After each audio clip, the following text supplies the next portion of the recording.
안녕하십니까. 새생명교회 수요일 저녁 말씀을 함께 나눕니다. 오늘은 3월 22일 2023년입니다. 요사이 교회 달력은 사순절기를 보내고 있습니다. 여러분 다 아시는 것처럼 교회에서 사순절기는 예수님의 부활 전 40일을 의미합니다. 그 40일은 예수님의 십자가를 묵상하는 날, 그리고 예수님이 나를 향해서 고통당하신 그 고통과 그 죽음을 깊이 생각하는 그런 기간. 그래서 우리의 삶이 조금 더 겸허해지고 경건해지고 절제하고 그렇게 지내는 기간, 그게 사순절기죠. 사순절기를 지금 지나가면서 새로운 주제를 가지고 여러분들에게 말씀을 전하려고 합니다. 지난주까지는 하나님의 질문하시는 하나님, 그 질문에 대답해야 하는 그런 말씀을 함께 나누었는데, 오늘부터는 바울에게서 배우는 기도라고 하는 주제를 가지고 함께 말씀을 전하려고 합니다. 특별히 그 바울이 쓴 신약성경, 바울은 신약성경 27권 중에 13권을 그가 직접 쓰게 됐는데, 그 바울 서신이라고 하는 그 바울이 쓴 말씀을 통해서 바울의 기도, 그리고 바울이 했던 기도들을 우리가 배워보는 그런 귀한 시간 갖길 원합니다. 기도는 믿음 생활에 있어서 첫 출발점입니다. 우리가 신앙생활하고 믿음 생활하는데 기도를 빼놓고는 상상할 수 없고 생각할 수 없죠. 그래서 믿음 생활한다라고 하는 얘기는 다른 얘기로 하면 기도 생활을 한다라고 하는 것과 같은 의미입니다. 그래서 기도라고 하는 것이 빠지면 믿음이라고 하는, 그리고 믿음 생활, 우리의 영성은 결국 잠들게 되고 그리고 죽게 되어 있는 거죠. 그래서 기도는 뭐라고 하냐면 영혼의 호흡이다, 그렇게 비유합니다. 우리의 호흡이 멈추면 죽는 것처럼 우리의 신앙과 우리의 믿음과 우리의 영적인 삶도 기도가 멈추면 결국 죽게 되어 있다라고 하는 것이죠. 그런데 이 기도는 저절로 되어지는 게 아닙니다. 정말 하나님께서 원하시고 기뻐하시는 기도는 저절로 자연스럽게 되어지는 게 아니에요. 즉, 배워야 된다고 하는 겁니다. 그래서 기도는 배워야 하는 겁니다. 예수님께서도 사역을 하면서 제자들을 불러놓고 말씀을 나누면서 초반에 뭐라고 하면 이런 얘기를 하잖아요. 너희는 기도할 때 이렇게 기도해라. 그러면서 주님이 가르쳐 주신 기도가 있어요. 횡설수설하지 말고 중언부언하지 말고 너희가 구할 바를 아주 온전하게 잘 구해야 된다. 그러면서 주님께서 제자들에게 기도를 가르쳐 주었어요. 그게 주기도문이잖아요. 마찬가지로 오늘 우리들, 저와 여러분들도 신앙생활하면서 계속 배워야 될 게 뭐냐면 기도하는 거예요. 기도하는 마음, 기도하는 자세, 기도의 내용, 그리고 기도에 대한 확신, 그런 것들을 계속해서 배워가는 것이죠. 나는 기도할 수 있습니다, 목사님. 나는 기도합니다. 라고 말하는 분이 계시고 실질적으로 기도한 분이 계실 거예요. 그런데 오늘 우리가 바울에게서 배우는 기도라고 하는 이 시리즈의 말씀을 살펴보면서 우리의 기도가 더 성숙되어지길 저는 소원합니다. 그 기도가 조금 더 깊어지길 저는 소원합니다. 그리고 기도를 통해서 놀라운 하나님의 능력과 기적이 나타나기를 소원합니다. 바울이 그렇게 위대하고 멋진 일을 감당할 수 있었던 것은 기도할 수 있었기 때문에 그래요. 바울이 기독교 역사에서 가장 큰 복음과 선교와 전도를 행했던 인물인데, 그가 그렇게 전도와 선교의 놀라운 열매를 맺힐 수 있었던 것은 그가 기도하는 사람이었기 때문에 그래요. 그가 신약 성경의 27권 중에 13권을 쓰는 그런 어떤 기독교 복음에 대해서 또 기독교에 대한 굉장히 깊이 있는 철학과 신학을 갖게 된 것도 기도했기 때문에 그래요. 그가 어려운 가운데 수많은 고통과 어려움 가운데에서도 그 모든 것을 뛰어넘고 내가 마지막까지 그가 고백했듯이 내가 마지막까지 나의 달려갈 길을 달려간다고 그렇게 담대하게 이야기할 수 있었던 것은 그렇게 고백할 수 있었던 것은 그가 바로 기도하는 사람이었기 때문에 그래요. 나는 마지막까지 선한 싸움을 싸웠고 마지막까지 나는 믿음을 지켰다고 담대하게 그가 선언할 수 있었던 것은 그가 기도하는 사람이었기 때문에 그래요. 그래서 오늘부터 바울에게서 배우는 기도라고 하는 이 큰 주제의 말씀을 함께 나누면서 저와 우리들이 기도를 배워가며 바울이 가졌던 기도의 능력, 바울이 가졌던 기도를 통한 복음의 놀라운 열매들, 바울이 가졌던 그 어떤 어려움 속에서도 절망하거나 낙망하거나 실망하지 않고 끝까지 믿음을 지키고 달려갔던 그 바울의 승리, 그 모든 것들을 우리가 기도를 통해서 우리가 배워가고 또 그 배우는 기도를 통해서 우리의 삶 가운데 그런 귀하고 놀라운 역사와 승리와 기적의 일들이 나타나길 간절히 소원합니다. 오늘은 바울에게서 배우는 기도 첫 번째 시간으로 말씀은 골로새서 4장 2절부터 4절까지 말씀 제가 봉독해 드립니다. 골로새서 4장 2절부터 4절까지 말씀입니다. 기도를 계속하고 기도에 감사함으로 깨어 있으라. 또한 우리를 위하여 기도하되 하나님이 전도할 문을 우리에게 열어주사 그리스도의 비밀을 말하게 하시기를 구하라.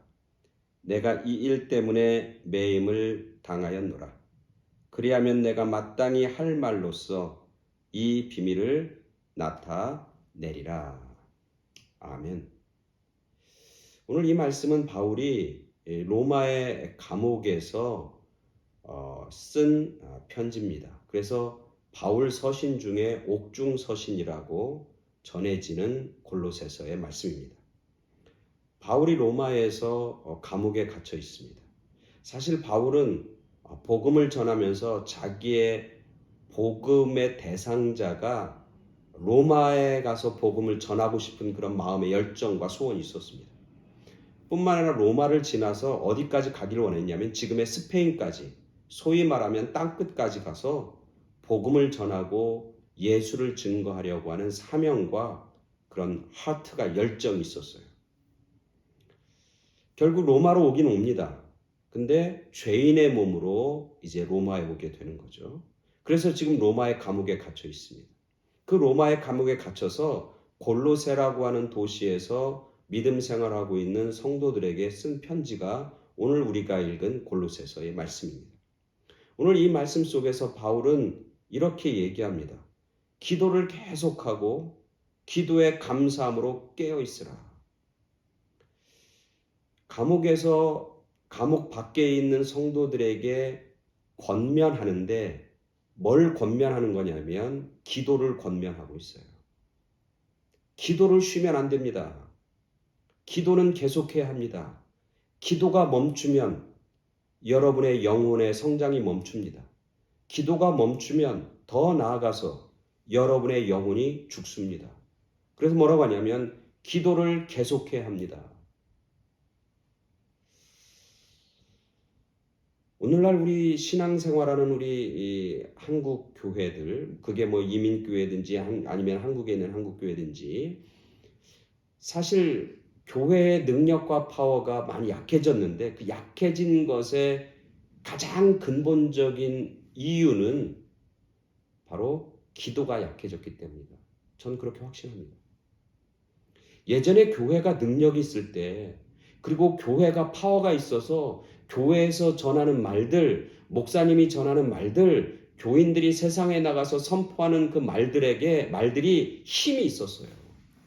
그래서 사람들을 변화시키고 사람들에게 감동이 되고 그리고 그것 때문에 사람들이 죄인인 것을 깨닫고 교회로 오는 그런 부흥의 역사가 나타났잖아요. 근데 오늘날 한국교회에서 그런 부흥의 역사가 점점점 식어갑니다. 부흥이 나타나지 않습니다. 그리고 오늘 한국교회가 점점 줄어들고 있고 그리고 퇴보하고 있습니다. 그 이유는 뭐 여러 이유가 있겠지만 가장 근본적인 이유는 기도가 멈춘 것은 아닌가. 기도가 예전처럼 그렇게 뜨겁게 그리고 열정적으로 기도하지 않는 모습이 있다. 저는 그렇게 확신합니다. 그래서 오늘 바울은 얘기하는 거야. 골로새 교인들은 기도를 계속하십시오. 기도가 멈추면 안 됩니다. 기도가 멈추면 복음의 능력이 나타나지 않습니다. 기도가 멈추면 하나님의 능력이 나타나지 않습니다. 기도가 멈추면 우리는 죽습니다. 그렇게 얘기합니다. 그러면서 뭐라고 하냐면 기도해야 감사하면서 깨어 있을 수 있습니다. 기도는 깨어 있게 만드는 거예요. 우리 하나님의 사람들은 깨어 있어야 돼요. 깨어 있지 않으면 사탄과 악한 영들의 먹잇감이 돼요. 깨어 있지 않으면 분별할 수 있는 능력이 떨어집니다. 깨어 있지 않으면 살아서 역사할 수가 없어요.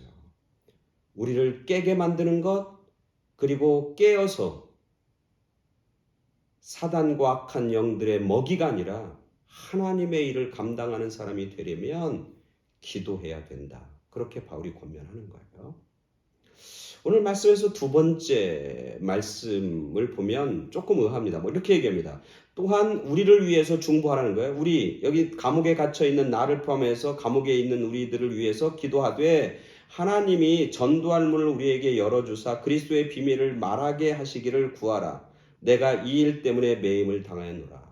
지금 감옥에서 자기가 매임을 당했다고 그랬잖아요. 즉 감옥에 갇혀 있는 거예요. 우리들 같으면 감옥에 갇힌 사람의 기도 제목의 첫 번째 기도 제목은 뭐가 될까요? 뭐일까요? 감옥에서 나가는 거예요. 감옥에서 자유의 몸이 되는 거예요. 매인 몸에서 자유가 되는 거예요. 그래서 감옥에 간 사람의 기도 제목은 어떻게든 이 감옥에서 나가게 해주십시오. 어떻게든 이 감옥에서 내가 부자유스러운 상태에서 자연스러운 상태, 자유의 몸으로 내가 살길 원합니다. 그게 첫 번째 기도 제목 아니겠어요? 그래서 오늘 골로새에 있는 교인들한테 바울이 기도를 권면하면서 첫 번째 기도 제목이 바로 이거야 된다고 생각해요. 내가 지금 매여 있으니까, 내가 지금 감옥에 있으니까 내가 자유롭게 복음을 전가하기 위해서 내가 이 감옥에서 나갈 수 있도록, 감옥에서 이제는 자유의 몸이 될 수 있도록 그렇게 기도해달라. 그게 기도의 첫 번째 제목이어야 할 것 같은데 오늘 바울은 그렇지 않아요. 바울에게 있어서 중보기도하는 사람들에게 부탁한 첫 번째 기도 제목은 뭐냐면 내가 이 매인 몸을 가지고 이곳에서도 뭐해요? 하나님의 전도의 문을 우리에게 열어주시기를 기도해라. 내가 입술을 열어서 그리스도의 비밀, 즉 예수가 그리스도고 예수가 구원자고 예수님이 바로 하나님의 아들이라고 하는 예수님의 비밀, 하나님의 비밀, 예수 그리스도 그것을 증거하고 전할 수 있는 전도의 문이 열려지고 내가 전도할 수 있도록 그렇게 기도해달라. 그렇게 부탁하는 거예요. 우리들이 하는 기도의 제목과 기도의 내용과 사뭇 다릅니다. 이게 바울에게서 배워야 할 기도의 제목이에요. 그 사람의 기도의 제목을 보면 그 사람의 마음의 중심이 드러나 있습니다. 그들의 관심이 드러나 있습니다. 오늘 우리들의 기도 제목 보면 뭐 아닌 분도 있지만 대부분의 성도들, 대부분 교인들의 기도 제목 뭡니까? 나의 건강, 자녀들의 건강, 나의 경제적인 것들, 자녀들의 경제적인 것, 또 물질적인 것, 또 세상적인 어떤 성공. 그래서 우리의 기도의 제목을 보면 주로 나, 그리고 나를 포함한 우리의 가장 가까운 어떤 가족, 거기에 멈추는 경우가 참 많아요. 거기에 국한되어 있는 경우가 참 많아요. 우리의 관심과 우리의 마음의 중심이 거기까지 머물러 있는 거죠. 그 기도가 잘못됐다는 게 아니에요. 그 기도 할 수 있어야 되고 해야 되는 기도예요. 그러나 우리의 기도가 더 넓어져야 하는 거예요. 우리의 기도가 더 확장되어야 하는 거예요. 오늘 바울의 기도에서 우리가 배워야 하는 거죠. 바울의 기도는 나 자신이 편해지고, 나 자신이 건강해지고, 나 자신이 자유로워지고, 나 자신을 위한 그런 기도, 물론 그것도 했겠지만 그것보다 더 중요한 건 뭐냐면 하나님의 진리가, 하나님의 진리의 말씀, 하나님의 비밀인 예수 그리스도의 복음이 어떻게든 다른 사람에게 증거되어지고 전도되어지고 그리고 그것이 선포되어질 수 있기를 간절히 기도하는 바울의 모습을 보게 됩니다. 전도의 문이 열려지기를 기도하는 그런 바울의 기도의 모습을 우리가 살펴보게 되는 거죠. 오늘 우리들의 기도가 나라고 하는, 그리고 내 가족이라고 하는 것의 이 울타리와 둘레에서부터 뛰어넘기를 간절히 소원합니다. 그래서 우리의 마음의 중심이 예수 그리스도, 복음을 증거하고 전하고 생명을 전하고 어떻게든 예수 그리스도를 통해서 세상이 달라지고 사람들이 달라지고 사람들이 구원받는 그런 놀라운 일, 생명 구원하고 생명 건지는 일, 예수님이 이 땅에 충만한 그 일을 위해서 우리가 기도하고 간구해야 하는 것이죠. 바울이 그렇게 큰 전도와 선교의 열매를 맺게 된 것, 그 수많은 교회를 세우고 유럽을 복음화시키는 위대한 능력을 그가 감당할 수 있었던 것은 그의 기도의 제목이 컸기 때문에 그래요. 기도의 제목이 위대했기 때문에 그래요. 오늘 우리들의 삶이 아름다워지고 위대해지고 멋지고 크고 놀랍게 하나님 앞에 쓰임받고 사용되기 위해서 우리의 기도가 넓어져야 되고 그리고 우리의 기도가 더 깊어져야 하는 것이죠. 기도해야 승리할 수 있습니다. 기도해야 사랑할 수 있습니다. 기도해야 하나님의 일을 감당할 수 있습니다. 기도해야 전도할 수 있습니다. 기도해야 생명을 살릴 수 있습니다. 기도해야 이 세상이 하나님의 영과 하나님의 은혜로 충만케 되어지는 거예요. 여러분, 우리가 잘 아는 것처럼 중세 수도사 중에 사랑의 수도사 누굽니까? 사랑의 수도사 그러면 누구냐면 프란시스코잖아요. 세인트 프란시스코. 사랑의 사도예요. 그가 누구를 만나면서 사랑을 전하고 누구에게도 사랑을 전파할 수 있는 힘은 뭐였냐면 사실 그가 기도의 사람이었기 때문에 그래요. 이 프란시스코라고 하는 이 수도사는 한번 기도하는 기도실에 들어가면 언제 그 기도가 끝날지 모른대요. 그래서 사람들이 이 프란시스코를 만나려고 수도원에 왔다가 허탕치고 돌아가는 게 비일비재했다. 왜? 기도하니까, 기도는 언제 끝날지 모르니까. 그렇게 그가 기도를 열심히 하고 기도를 깊이 하고 기도를 많이 했기 때문에 그가 사랑을 많이 할 수 있었던 거예요. 많은 사람을 품을 수 있는 큰 사랑을 가지고 사역을 감당할 수 있었던 거예요. 기도해야 사랑하는 겁니다. 기도하는 만큼 사랑하게 돼 있고 기도하는 만큼 사역의 열매, 은혜의 열매, 풍성한 열매가 맺히게 되는 것이죠. 그래서 이렇게 얘기합니다. 그래서 너희들이 그렇게 기도하면 내가 마땅히 할 말로서 이 비밀, 즉 예수 그리스도를 나타낼 것이다. 기도하면 그 기도한 대로 내가 그 비밀을 드러내고 나타내고 증거할 수 있을 것이다. 즉 기도하지 않으면 내가 예수를 증거하고 전하는 문이 막혀지게 되어 있다. 그렇게 바울은 고백하고 있는 거죠. 오늘 바울에게서 배우는 기도 첫 번째, 우리의 기도의 제목이 더 넓어져야 되겠다. 기도의 제목이 넓어진 만큼 우리들은 그 큰 사역, 큰 열매, 큰 은혜를 우리가 체험하게 될 줄로 믿습니다. 나를 위한, 그리고 내 가족을 위한 기도에 머무는 게 아니라 교회를 위해서, 복음의 증거를 위해서, 선교를 위해서, 그리고 이 땅에 있는 수많은 아파하는 사람들을 위해서 중보기도하고 또 그렇게 기도에 헌신을 드리는 그런 저와 여러분 모두가 되어서 우리의 삶이 더 풍성해지고 기도한 만큼 성숙해지고 성장하고 풍성한 열매가 맺히는 그런 놀라운 은혜와 축복을 경험하는 저와 여러분 모두가 되길 간절히 축원합니다. 아멘. 감사합니다.